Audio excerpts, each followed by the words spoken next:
Pessoal, eu fui selecionada hoje para ser animadora de palco. Então, para deixar vocês entretidos, ninguém ir embora antes da apresentação. Palmas é só daqui a pouco. Palmas em libras. Vocês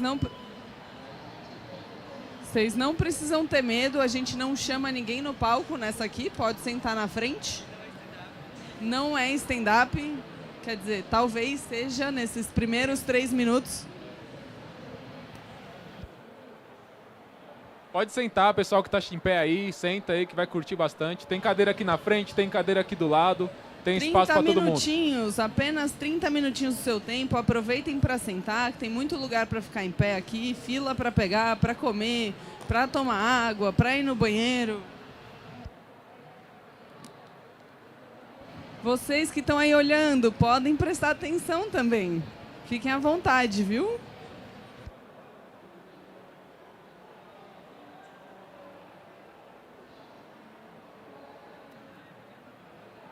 Vamos lá?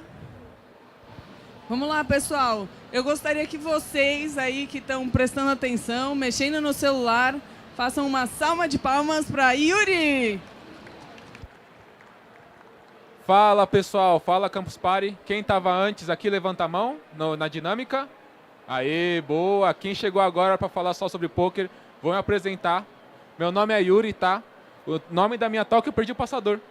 O nome da minha talk é Poker, o jogo da tomada de decisão. Como eu falei, meu nome é Yuri, eu sou formado em engenharia, me formei em ciência de dados e entrei na Capra.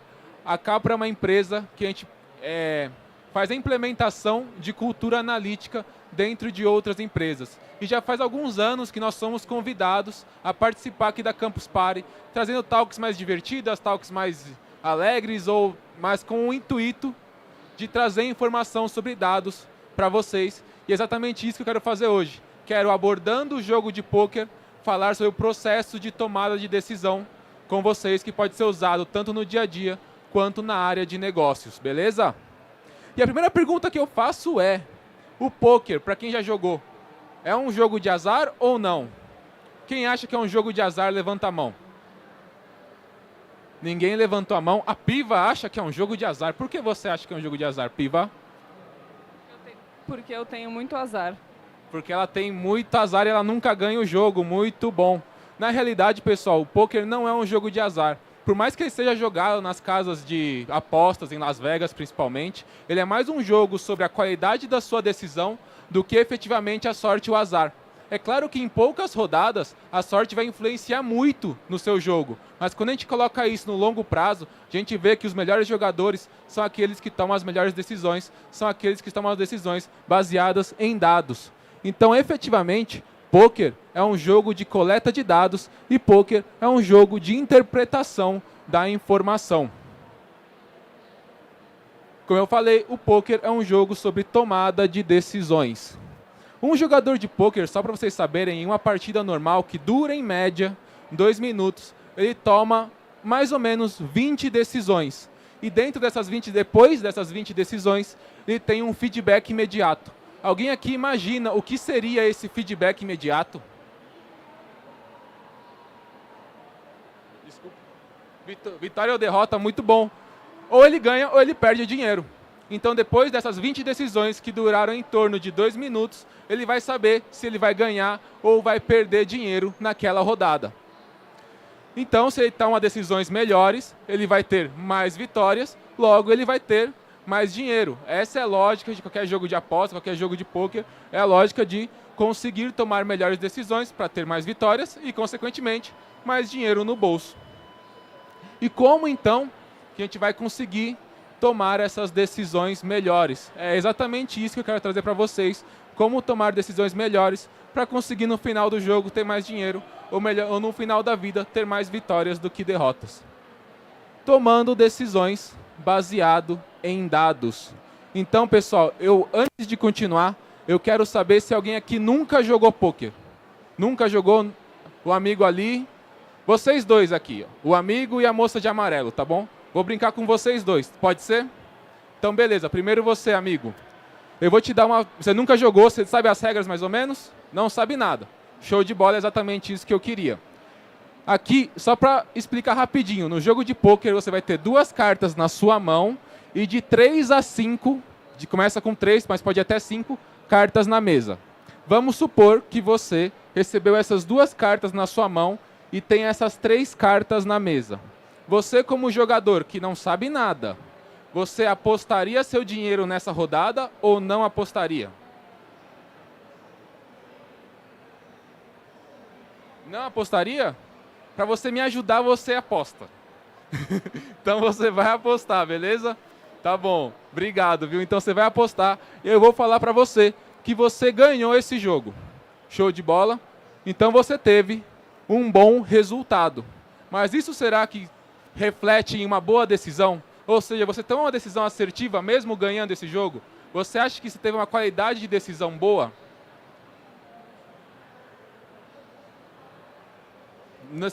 Mais ou menos. Foi mais sorte do que qualidade da sua decisão, não é? Exatamente. Essa situação de jogo em específico, com as de copas e 4 de copas, com essa mesa em específico, tem 12% de chance de vitória. Agora eu te retorno a pergunta de novo. Você tomou uma boa decisão? Estatisticamente, uma decisão que depende da jogada, não. Tipo, depende do seu limiar de jogo, provavelmente não. 12% de chance de vitória é muito baixo para você apostar o seu dinheiro. E efetivamente é isso. Bons resultados não garantem que você tomou uma boa decisão. Às vezes você efetivamente ganhou por sorte, você efetivamente ganhou pelo acaso ou coisa do tipo.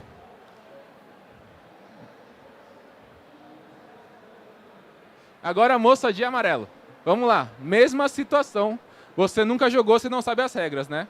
Mas vamos lá, você tem 2 cartas na sua mão, 3 cartas na mesa. Mas agora, eu não vou te perguntar ainda, eu vou te falar que essa mesa aqui, ela tem 60% de chance de vitória. Você apostaria seu dinheiro ou não? Apostaria. Foi uma decisão boa que você está fazendo? Porque está mais da metade, perfeito. E se eu te falar que mesmo assim, eu perguntei, né, essa decisão foi boa, você falou que sim, esse passador está me irritando. Você perdeu. Por que você perdeu? Porque por mais que tenha 60% de chance de você ganhar, ainda tem os outros 40% de chance de você perder. Mas isso não quer dizer que sua decisão foi ruim.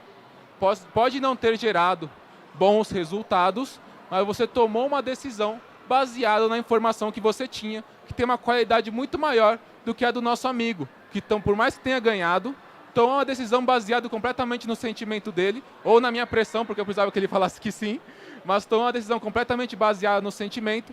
Por mais que tenha ganhado, ele tinha uma situação muito menos vantajosa do que a sua, por exemplo.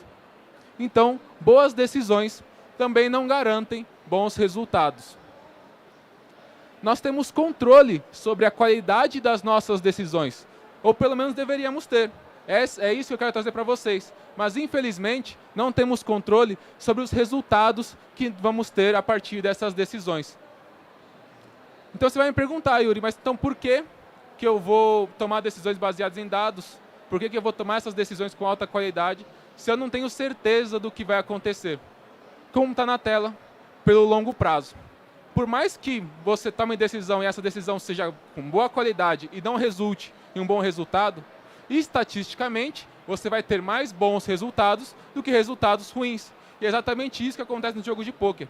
A gente pode ter uma rodada de pôquer aqui, e eu que não sou um bom jogador, jogar contra o melhor do mundo, e mesmo assim ganhar dele, porque ainda eu tenho o fator sorte a meu favor. Mas quando a gente leva isso para o longo prazo, onde a sorte se distribui em todos os jogadores, quem tiver as melhores decisões é aquele que vai sair na vantagem, é aquele que vai ter mais dinheiro no bolso no final do jogo. E eu digo que o pôquer é exatamente nisso que ele se relaciona com a vida e os negócios. Basicamente, 2 coisas determinam as nossas vidas. É uma balança onde a gente tem que equilibrar a qualidade das nossas decisões e a sorte. Quanto pior é a qualidade das nossas decisões, mais estamos vulneráveis à sorte, mais estamos vulneráveis ao acaso. E é exatamente isso que precisamos evitar. Isso por quê, pessoal? Quantas decisões vocês tomam em um dia? Desde as mais simples até as mais complexas. Alguém aqui tem alguma ideia de qual é esse número, qual é a quantidade de decisões que a gente toma no nosso dia a dia? Algum palpite, alguma coisa? É mais de 1.000? Mais de 10 mil? Quem acha que é mais de 10 mil? Os amigos ali no fundo. Quem acha que é mais de 20 mil? Só o amigo ali. Só você, amigo. Vou dizer para vocês que, em média, nós tomamos 35 mil decisões por dia. Desde ir para o caminho X, o caminho Y, qual roupa eu vou usar hoje, o que eu vou comer hoje, até decisões mais complexas, como qual emprego eu vou aceitar, que profissão eu vou fazer, né, que faculdade eu vou fazer, desde decisões extremamente complexas até decisões mais simples. E é o que eu falo, né? Para cada decisão que a gente toma, infinitas possibilidades são descartadas. Quando eu escolho fazer a faculdade X, não é só essa faculdade que eu estou escolhendo fazer, mas sim estou renegando todas as outras infinitas possibilidades de outros cursos que eu podia ter feito. A cada decisão que eu faço, eu renego todas as outras possibilidades nesse multiverso possível que poderia ter acontecido comigo. Então, por isso que é muito importante a gente ter muita ciência das decisões que a gente está tomando. Como dizia nosso amigo Chorão, cada escolha é uma renúncia, essa é a vida. Já se a gente equilibra a balança para o outro lado, melhora a qualidade das nossas decisões, nós vamos ser cada vez menos impactados pela sorte. E é exatamente isso que a gente quer, né? É exatamente isso que a gente quer. A gente não quer ser impactado tanto pela sorte, afinal é isso que vai determinar nossas vidas, é exatamente ser mais impactado pela qualidade das nossas decisões. Então, como a gente vai conseguir encontrar dados para melhorar a nossa tomada de decisão? Como a gente vai conseguir encontrar essas informações para conseguir melhorar a qualidade das nossas decisões? Bom, no poker, essas informações estão na mesa. Como eu mostrei para vocês, no poker a gente tem as cartas que estão na mesa, a gente tem as cartas que estão nas nossas mãos, a gente tem as feições faciais de cada pessoa que está lá no jogo, né? A gente consegue ver se ela ficou mais feliz, ficou mais espantada com as cartas, a gente consegue tirar algumas informações faciais das pessoas, a gente consegue ver estatisticamente as cartas que estão ali, as cartas que estão na minha mão. Eu consigo fazer esses cálculos, por mais complexos que sejam, para chegar numa informação. Mas já na vida, nos negócios, onde eu consigo tirar informação para conseguir chegar nesses valores mais frios, mais detalhistas, para conseguir tirar informação e tomar uma decisão melhor? Infelizmente, enquanto no poker estamos limitados à mesa, na vida, os dados estão espalhados pelo mundo todo.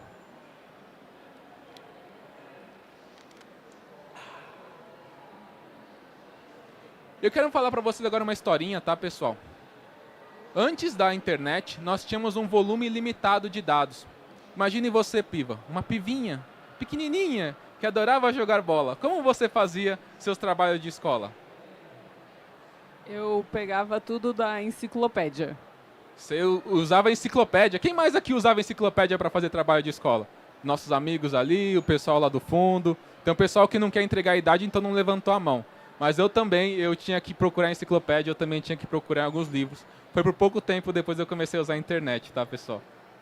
Mas o acesso à informação, até principalmente antes da disrupção da internet, era muito complexo, era muito difícil. A gente se limitava muito aos livros, às enciclopédias, a gente se limitava muito aos meios de comunicação que existiam, mas era uma informação limitada e difícil acesso. Nós, na verdade, vivíamos no que a gente chama de vale da informação, ou seja, uma dificuldade de conseguir encontrar as informações de qualidade, informações que pudessem nos ajudar no nosso dia a dia. Felizmente, chegou a internet e isso mudou completamente. Hoje a gente consegue fazer um trabalho de escola perguntando para um tal de ChatGPT e ele vai dar uma resposta que pode até não ser a verdadeira, mas milagrosamente vai aparecer uma resposta. E hoje é muito mais fácil de a gente conseguir chegar em alguma informação, alguma coisa que a gente precisa, diferente do que era antigamente, que a gente tinha que ficar vasculhando livros e mais livros para conseguir chegar a alguma informação. Isso ainda, eu sempre brinco que esse gráfico aqui, se eu fosse desenhar ele em tamanho, em proporção real, ele seria muito maior do que isso aqui, porque ainda mais depois do surgimento da pandemia, essa quantidade de dados que está disponível na web é cada vez maior e só tende a acelerar mais. E isso nos trouxe um outro problema, o dilúvio da informação. O que antes era um vale que a gente tinha que atravessar por baixo, né? A gente tinha todo um caminho para atravessar esse vale, agora a gente tem uma montanha de dados para atravessar. E isso é tão difícil do que o que era antes. Dentro de tantas informações, como que eu vou saber qual que é verdadeira, qual que é falsa, quanto de fake news está espalhado pela internet, quanto de informações que não são verdadeiras estão espalhados pela internet. E é exatamente isso. Cada vez é mais difícil a gente conseguir saber o que é certo, o que é errado, dentro de tanta informação, como escolher qual que eu vou usar, qual que eu vou realmente acreditar. E precisamos saber agora simplificar essas informações para que, ao invés de ter um vale ou uma montanha, a gente consiga ter uma linha reta que nos possa ajudar a tomar melhores decisões. No poker, que eu mostrei para vocês, a partir do momento que eu mostro a mesa de poker, vocês têm no mínimo aqui, né, 5 informações diferentes, que seriam as 5 cartas do jogo. E nisso já foi muito difícil, até mesmo para o nosso colega, eu acho que até mesmo para quem joga poker, seria muito difícil saber qual que é a porcentagem exata de chance que você tem para ganhar ou não. É realmente, apenas com 5 informações, já fica exatamente difícil a gente saber isso. Mas a partir do momento que eu dou uma probabilidade, ou seja, eu simplifico aquelas 5 informações, ficou extremamente fácil para nossa amiga de amarelo tirar as conclusões dela. Por mais que ela tenha perdido aquele jogo, ela fez uma decisão confiante, baseada nas informações. E de novo, como é que a gente vai usar isso no nosso dia a dia, seja na vida, seja nos negócios? Basicamente, pessoal, fazendo perguntas melhores. Cada vez mais a gente tem que se desafiar a fazer perguntas mais qualificadas, a perguntas mais elaboradas, para justamente conseguir chegar na resposta que a gente precisa. E como é que eu vou fazer isso? Primeira coisa, sendo mais específico. O que eu quero exatamente? Não tente fazer só perguntas abertas, tenta sempre ficar afunilando as perguntas que vocês fazem para chegar naquilo que vocês mais querem, para chegar naquele seu objetivo final. O segundo ponto é, sendo mais curioso. Sempre quando vocês verem uma informação nova, tente explorar ela mais, tente saber o que ela significa. Não apenas aceite o que está sendo dito para vocês, mas tentem ser curiosos de ir mais a fundo nas informações que estão sendo entregues para vocês. Sendo mais criterioso, que é exatamente isso que eu estava falando para vocês, sobre fake news, sobre notícias que podem estar, ou informações que podem estar sendo vinculadas, que não são verdadeiras. Então sempre desafiem os dados, desafiem as informações e tentem entender se aquilo é uma verdade ou não. E no final, sendo mais analítico. Quem quiser tirar uma foto, esse é o slide final, tá bom? Dessa sequência. Sendo mais analítico, ou seja, tentando medir a informação, ou seja, como eu fiz antes, tentando medir qual é a probabilidade de dar certo, de dar errado, como isso se comporta. E como eu posso medir isso? Eu trouxe para vocês uma tabela, não precisa tirar foto. No próximo slide tem um QR Code que vai jogar para vocês para um PDF, para vocês poderem usar essa tabela aqui, tá bom, pessoal? Mas eu trouxe para vocês uma tabela. Aqui tem vários tipos de perguntas que vocês podem estar fazendo. Seja como, seja quando, seja onde, quanto, qual, porquê. Basicamente, essas aqui são as principais perguntas que a gente faz no nosso dia a dia. Como fazer, como medir, quanto investir, qual é o melhor, por que assim, por que assado. São normalmente as perguntas que a gente mais se faz no nosso dia a dia. E na nossa última linha, eu trago uma possibilidade para vocês medirem isso, cada uma no seu jeito, né? Então, como fazer, ou como medir, como melhorar, vocês podem usar algum tipo de KPI, algum tipo de indicador que ajuda vocês a comparar uma informação com a outra, que ajuda vocês a ver a performance de alguma coisa, e é justamente um número que resume todo esse complexo que está em cima. O quando pode ser medido com uma variação ao longo prazo, ou seja, uma linha de tendência, uma time series, né, um gráfico de linhas, que pode mostrar se algo está subindo, se algo está descendo, como está se comportando, se existe alguma sazonalidade no nosso evento, ou coisas do tipo.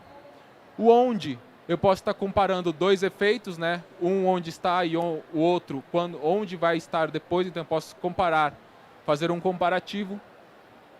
O quanto é um pouco mais fácil, porque aqui eu tenho um número de verdade, então eu consigo usar a sua unidade de medida de maneira já real, né? Então, a quantos quilos, quantas gramas e coisas do tipo. O qual, muito parecido com onde eu consigo comparar, ter uma comparação entre duas coisas. E o porquê é um pouco mais complexo, mas eu tenho que entender o impacto que essa variável tem no nosso dia a dia. Como eu falei, eu tenho um QR Code aqui que vai jogar vocês para o PDF, que já dá direto para essa tabelinha. Eu vou deixar uns 30 segundinhos para vocês abrirem e depois eu continuo.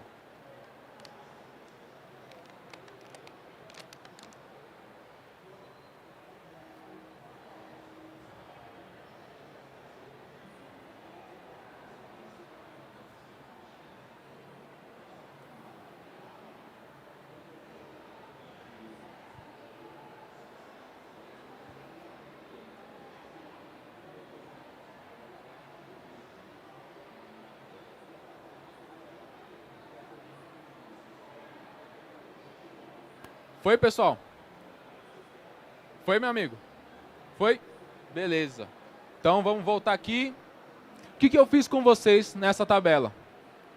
Simplesmente peguei a pergunta que vocês tinham e simplifiquei essa informação em algum indicador. Lembrando, lá no poker, peguei aquelas 5 cartas e transformei em um número para realmente ser mais fácil de tomar essa decisão. É exatamente isso, simplificar a informação, que é a função do cientista de dados. Será que é do cientista de dados ou será que é do unicórnio? Alguém aqui ficou na dúvida? Alguém aqui não entendeu o que é o unicórnio? Piva, o que é unicórnio, Piva? A gente vai falar amanhã, às 5h20. Não percam. Disponível também ao vivo e online. Isso aí, pessoal. Quem não entendeu por que a gente faz esse comparativo do cientista de dados com o unicórnio, amanhã a Piva vai estar falando exatamente sobre isso, às 5h20 da tarde. Falar sobre o que é unicórnio e como é que a gente pode usar do cientista de dados para os novos desafios.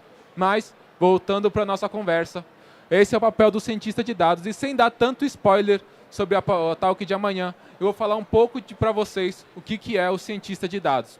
O cientista de dados, ele não é a pessoa do Python, ele não é a pessoa da estatística, ele não é a pessoa do machine learning e tampouco a pessoa da inteligência artificial. O cientista de dados, meus amigos, é a pessoa que sabe utilizar essas ferramentas exatamente para simplificar a informação, transformar essa informação em conhecimento e, no fim, garantir a qualidade na tomada de decisão das pessoas, seja no dia a dia, seja nos negócios, seja no poker ou em qualquer situação. E eu vou resumir aqui tudo em um diagrama para a gente ver se a gente entendeu direitinho tudo que a gente está sendo passado. Nós precisamos melhorar as nossas perguntas para conseguir ter dados e informação cada vez melhor e com mais qualidade, para conseguir tomar decisões cada vez melhores. Entretanto, essas decisões não nos garantem resultados melhores. Então, por que eu devo tomar decisão baseada em dados? Porque, basicamente, no longo prazo, isso vai me garantir que eu tenha mais bons resultados do que resultados ruins. Ou seja, que no meu longo prazo eu tenha mais acertos do que erros, mais vitórias do que derrotas. Esse diagrama inteiro, ele é como responsável, profissionalmente falando, o cientista de dados, que é aquele que realmente vai ter que buscar informação, buscar os dados, transformar isso em informação, transformar isso em conhecimento, para as pessoas de negócio conseguirem tomar decisões melhores. E mesmo assim elas podem errar, elas podem falhar em algum momento, mas no longo prazo a tendência é que eles acertem mais do que errem. Isso pode ser no poker, isso pode ser na vida, isso pode ser nos negócios. Todos nós, na verdade, devemos ser um pouco mais cientista de dados para conseguir efetivamente ter uma qualidade nas nossas decisões melhor, conseguir acertar mais do que errar, conseguir chegar em melhores conclusões no nosso dia a dia. Ia trazer aqui uma citação, mas eu não encontrei ninguém que falasse sobre o que eu queria, então eu mesmo vou me citar. É necessário saber transformar a informação em ação, transformar o conhecimento em uma atitude para a gente conseguir chegar nos nossos objetivos, para a gente realmente conseguir chegar naquilo que a gente almeja. Como eu falei, pessoal, amanhã a Piva vai dar nossa última talk. sobre os unicórnios, Era uma vez unicórnios, cientista de dados e os novos desafios. Para finalizar o nosso dia, quem aqui está procurando emprego? Tem alguém procurando emprego? A nossa moça ali. Então vamos lá. Se você gostou de mim, se você gostou da Piva, se você gostou do Snar, ou quem mais aqui se interessar, lá na Capra a gente está com umas vagas abertas, seja para cientista de dados, seja para pesquisador, seja para designer ou alguém da comunicação. Só mandar seu currículo, seja para o e-mail que está na tela, o QR Code já vai mandar direto para o e-mail. Então fiquem à vontade, mandem seus e-mails, mandem seus currículos. Quem sabe vocês podem trabalhar com a gente aqui nessa loucura louca que a gente faz todo dia, todo ano. E é isso aí. Da minha parte, pessoal, era isso. Eu queria saber de vocês se vocês têm alguma pergunta. A gente tem mais uns 5 minutos para poder responder pergunta, falar sobre o assunto. Mais 10? Então a gente tem mais 10 minutinhos. Se alguém tiver perguntas, quiser me xingar, quiser fazer o que vocês quiserem. Vamos usar esse tempo para conversar. Voltar um slide? Vamos lá.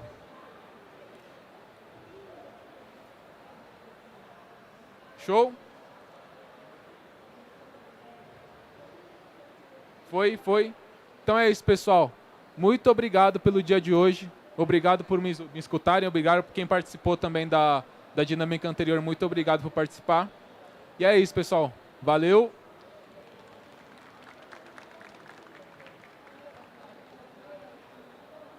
Alguém quer fazer uma pergunta, alguma coisa? Tem uma ali, tem outra ali. Beleza.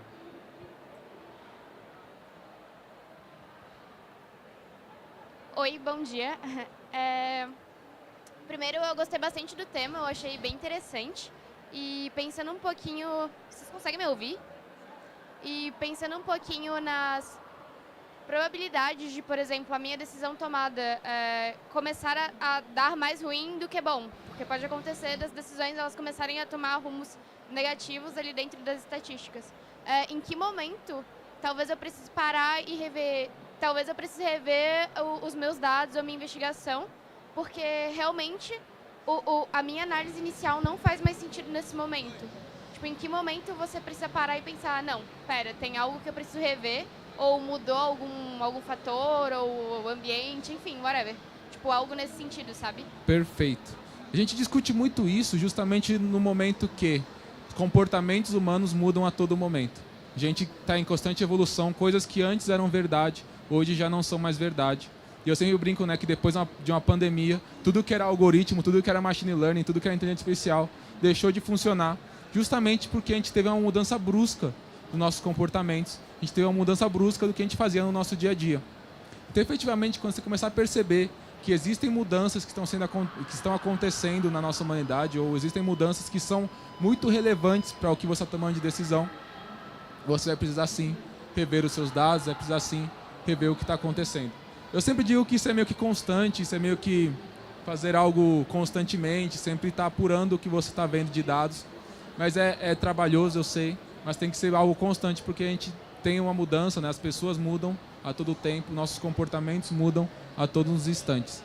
Então, a partir do momento que você vê que seu gráfico, vamos dizer assim, está começando a cair, acho que é um bom momento para você reavaliar o que você tem de informação, reavaliar os seus dados. Não sei se eu te respondi, mas então tá bom. Amigo lá? Boa.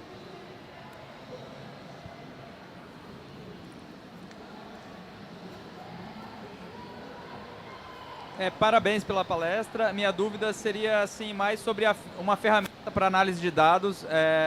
Atualmente eu trabalho com Power BI, mas assim, não sei se ele seria uma ferramenta assim, mais adequada para um grande volume de dados e para ter uma atualização mais em tempo real. A equipe de TI, lá no caso do meu trabalho, a equipe de TI fala que atualizar em tempo real sobrecarrega muito o sistema, que não dá. Não sei se seria outra ferramenta mais adequada. O que você tem de opinião sobre isso? Sobre ferramenta, cara. Toda ferramenta tem seus prós e tem seus contras. Efetivamente, o Power BI, para ter algo em tempo real, ele vai consumir muito de poder computacional de maneira geral, né? Ele vai demandar muito. Existem outras ferramentas, talvez, que sejam um pouco mais leves, mas que daí não vão ter o poder visual que o Power BI tem. Tipo, eu poderia fazer um dashboard em Python, por exemplo, que rodaria de maneira mais leve, rodaria de maneira mais fácil. Mas, cara, olha para um dashboard feito em Power BI em 5 minutos, e olha para um dashboard que o cara demorou um dia inteiro para fazer em Python e ver qual está mais bonito. E, querendo ou não, A Piva falou, acho que ontem ou anteontem, sobre visualização de dados. Quando você tem uma boa qualidade de visualização de dados, você consegue tomar uma decisão melhor. Não estou dizendo que o Python é ruim nesse sentido, ele é muito bom, mas é muito mais difícil você criar uma visualização mais bonita nele. O que eu te pergunto é, será que é efetivamente necessário ter esse dashboard, criar o Power BI em tempo real, ou talvez algumas atualizações durante o dia já supririam sua necessidade? É exatamente isso. Às vezes, se atualizar, sei lá, meio-dia e 6 da tarde, já responde sua pergunta, já te ajuda. Então você vai demandar desse poder computacional apenas em um pico ou 2 picos no dia, em vez de querer ficar mantendo isso em real time o tempo todo. Eu, particularmente, acho que faz mais sentido assim, e você tentar migrar de ferramenta, que você vai ter que aprender tudo de novo, aprender outras técnicas, para talvez te ajudar ou não, sendo que às vezes o seu problema não é nem estar em tempo real, é só estar em um ponto específico do dia ou outro. Eu achei muito legal da sua palestra, voltando agora, passando mais da palestra, a parte das perguntas, né? Que normalmente a gente já vai se preocupar em fazer análise de dados, né? E se preocupa pouco com a parte anterior de fazer as perguntas corretas. Eu achei bem interessante, parabéns. É bem isso mesmo, sabe, cara? Às vezes a gente tem uma base de dados e começa a olhar. Não, vamos, o que eu consigo tirar de informação aqui, o que eu consigo entregar aqui. Mas espera, o que eu preciso realmente para ir direto ao ponto, sabe? Às vezes a gente só quer ficar vasculhando e não consegue chegar a lugar nenhum. E, efetivamente você tem que voltar uns 10 passos atrás e ver quais são as perguntas mais relevantes do seu dia a dia, para efetivamente ir direto para os dados que você precisa. Fala aí, mano. Bom, primeiramente, parabéns pela palestra aí. Valeu. Eu gostei bastante. Eu, particularmente, não jogo poker diariamente, mas jogo videogame e também você tem muitas tomadas de dados, né? De decisões que tem que tomar. E realmente, quando você simplifica, fica mais fácil. Eu já tenho bastante experiência com programação, sou gestor de time de projetos de TI, mas recentemente eu decidi fazer um curso de ciência de dados. Porque eu vejo como uma área totalmente diferente do que a área de programação na sua base. Eu queria saber de você é engenheiro mecânico, né? Mecatrônico. O que te motivou a sair da área de mecânica e ir para a área de ciência de dados? Vou primeiro contar a justificativa da piada e depois a gente acerta. A piada é que eu cansava de ficar limpando minha bota e ficar limpando minha sopa com barro, poeira e um monte de coisa lá, porque antes eu trabalhava na indústria de cerâmicos, tá? Então era muita terra, era muito barro, e eu estava cansado de ficar limpando a minha bota. Mas a verdade é que, efetivamente, era uma área que me demandava muito estresse, era muito competitivo, assim, no sentido de precisa para ontem, precisa para ontem, precisa para ontem. E eu falei, cara, eu acho que eu quero migrar, e foi mais nesse sentido de estar um pouco cansado da engenharia, decidi migrar. E percebi que eu migrei para uma área também que tudo precisa para ontem. Então não mudou muita coisa, mas é um momento que eu me apaixonei muito, justamente por estar mais à frente da informação e conseguir tomar decisões um pouco mais dentro dos números, sabe? Quando eu estava na área da indústria, mais exato, eu estava na área da indústria, era muito mais no achismo, muito mais no que acontecia na hora, vamos resolver de um jeito X ou Y, muito mais no feeling do gerente de projetos, muito mais no feeling do gerente da indústria ali ou do chefe, do que efetivamente com informação, com dados de maneira física, né? Maneira real. E depois que eu descobri a ciência de dados, eu comecei a ver que a gente podia quantificar toda a informação e podia realmente trazer informações de mais qualidade para ter uma decisão melhor, e foi aí que eu me apaixonei. Daí eu consegui esse emprego na Capra, e daí eu comecei a encontrar a multidão de problemas que realmente podem ser solucionados com dados.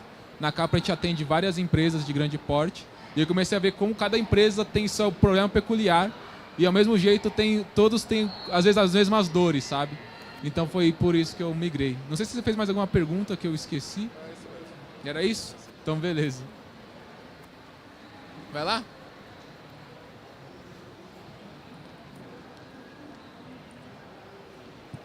Tudo bem? Beleza? Eu não sei se a minha pergunta ela é um pouco mais técnica ou metodológica, mas eu queria entender, quando você falou sobre como as perguntas são importantes, né, para a gente atingir o objetivo, se você indica ou se tem algum tipo de metodologia que a gente consiga refinar para fazer as perguntas corretas e tentar minimizar o erro, né, de alcançar o objetivo. Ô, Snar, você ouviu a pergunta? É que, eu vou falar, Ontem o Snar fez uma talk sobre os 5 porquês, que responde exatamente a sua pergunta. Então, para você não ter que voltar o vídeo, eu vou pedir para o Snar explicar exatamente a mesma coisa. Se você só puder explicar porque o Snar estava na Lua, ele vai te responder com total clareza. Desculpa. A minha pergunta foi a seguinte: se vocês indicam algum tipo de metodologia para a gente refinar as perguntas que a gente precisa fazer para atingir o objetivo, para tentar minimizar, né, os problemas que a gente pode encontrar fazendo as perguntas erradas. Tá. Ontem eu trouxe uma metodologia que são os 5 porquês, que ele é uma metodologia de investigação da causa raiz de um problema. Eu vou dar um exemplo. A gente precisa vender mais. Por que a gente precisa vender mais? A gente está vendendo menos ou a indústria está vendendo mais do que a gente? É porque a gente está vendendo menos, mas aconteceu alguma coisa? Por que a gente está vendendo menos? A gente está vendendo menos porque a gente mudou a fórmula do biscoito. Então se a fórmula do biscoito mudou, as pessoas gostam menos do biscoito? Será que esse é o problema? Então você começa a investigar a fundo e na verdade você vai descobrir que, sei lá, na verdade eu preciso lançar novos sabores porque o sabor antigo e o novo não são mais o que as pessoas desejam, por exemplo. Então, ao invés de simplesmente tentar vender o biscoito atual, talvez você tenha que criar um novo biscoito.